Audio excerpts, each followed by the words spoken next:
Everyone likes to rain on the pistachio parade because they have a couple more carbs than the other nuts, but I've got some really good news surrounding pistachios. In fact, actually combining pistachios alongside pumpkin seeds, which to some sounds like, okay, that's just total nonsense. I don't really care about pumpkin seeds, or I don't care about pistachios. But for some of us, like me, I love pistachios, so this is super good news. Anyhow, let's break it all down.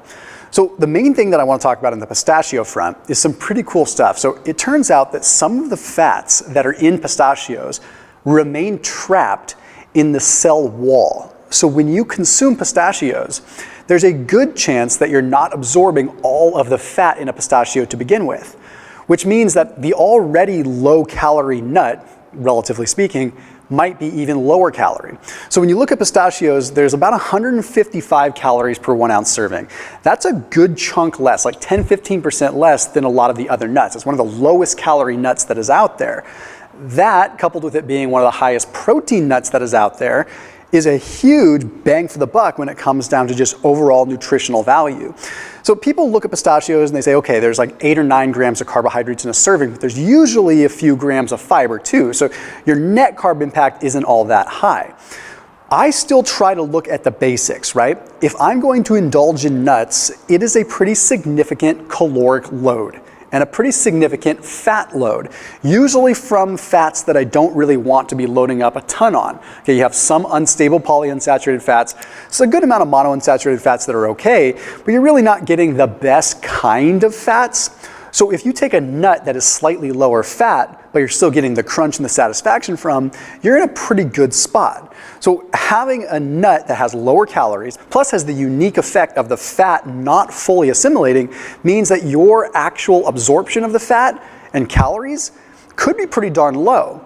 Now, I'm not going to say go out and eat an entire bag of pistachios, but it's still pretty awesome news. Now, we combine that with some interesting benefits that come from pumpkin seeds, and it's just pretty illuminating. So these two sort of nuts and seeds that kind of fly under the radar that people don't pay a lot of attention to really have some extraordinary impact. The big stuff comes surrounding the world of the magnesium content in the pumpkin seeds. Not to mention that pumpkin seeds are super high in protein. We're going to get into that in just a second, but I have some very specific literature that I want to explain surrounding magnesium and insulin sensitivity and how that plays in with these pumpkin seeds. Hey, by the way, after today's video, you might want to check out Thrive Market. If you want to save 25% on your groceries and save 25% on a variety of different pumpkin seeds, a variety of different pistachio products, definitely recommend you check them out. So Thrive Market is an online grocery store, but again, I can't overemphasize, 25% off your entire first grocery order if you use the link that's down below in the description, since they sponsor this channel and sponsored this content, they make it possible.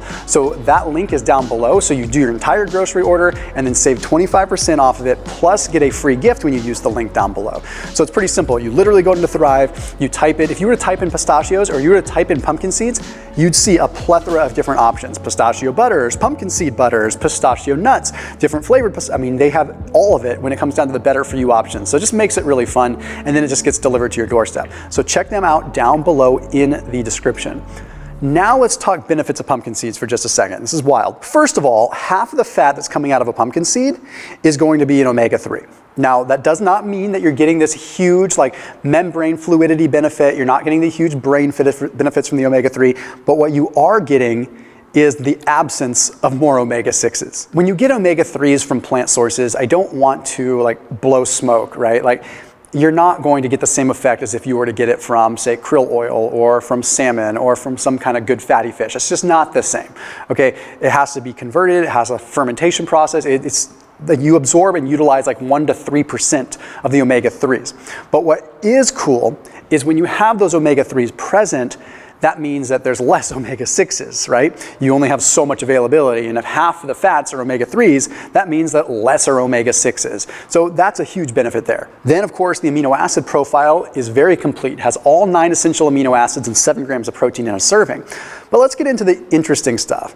There could be a very powerful effect when it comes down to insulin resistance, okay, improving insulin sensitivity. Now, this probably has to do with the magnesium that is in it. There was a study published in the journal Diabetes Care, a meta-analysis taking a look at 127,000 participants. They found that those in the highest tertile magnesium group compared to the lowest tertile magnesium group in terms of consumption ended up having 33 to 34% less risk of type 2 diabetes.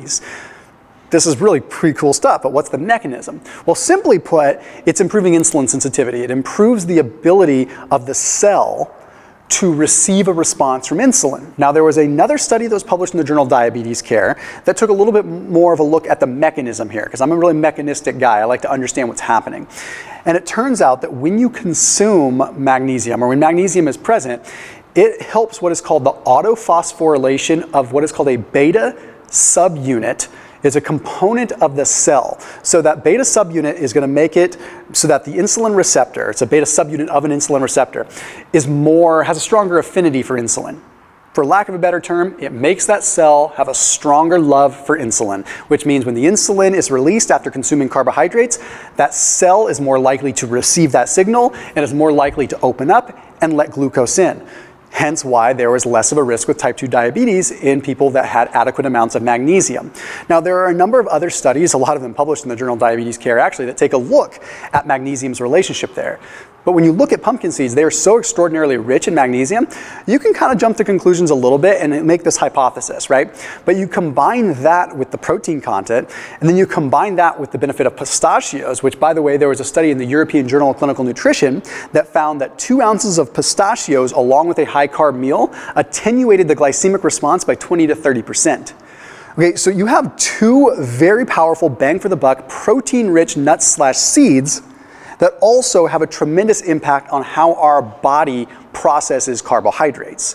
So it might be a stretch to say that you can consume more carbohydrates if you're consuming pumpkin seeds and consuming pistachios, but if you're going to combine some kind of nut with a lower carb lifestyle, it might make some sense to add them in now and then, or at least the pumpkin seeds for something different. As always, keep it locked in here on my channel. I'll see you tomorrow.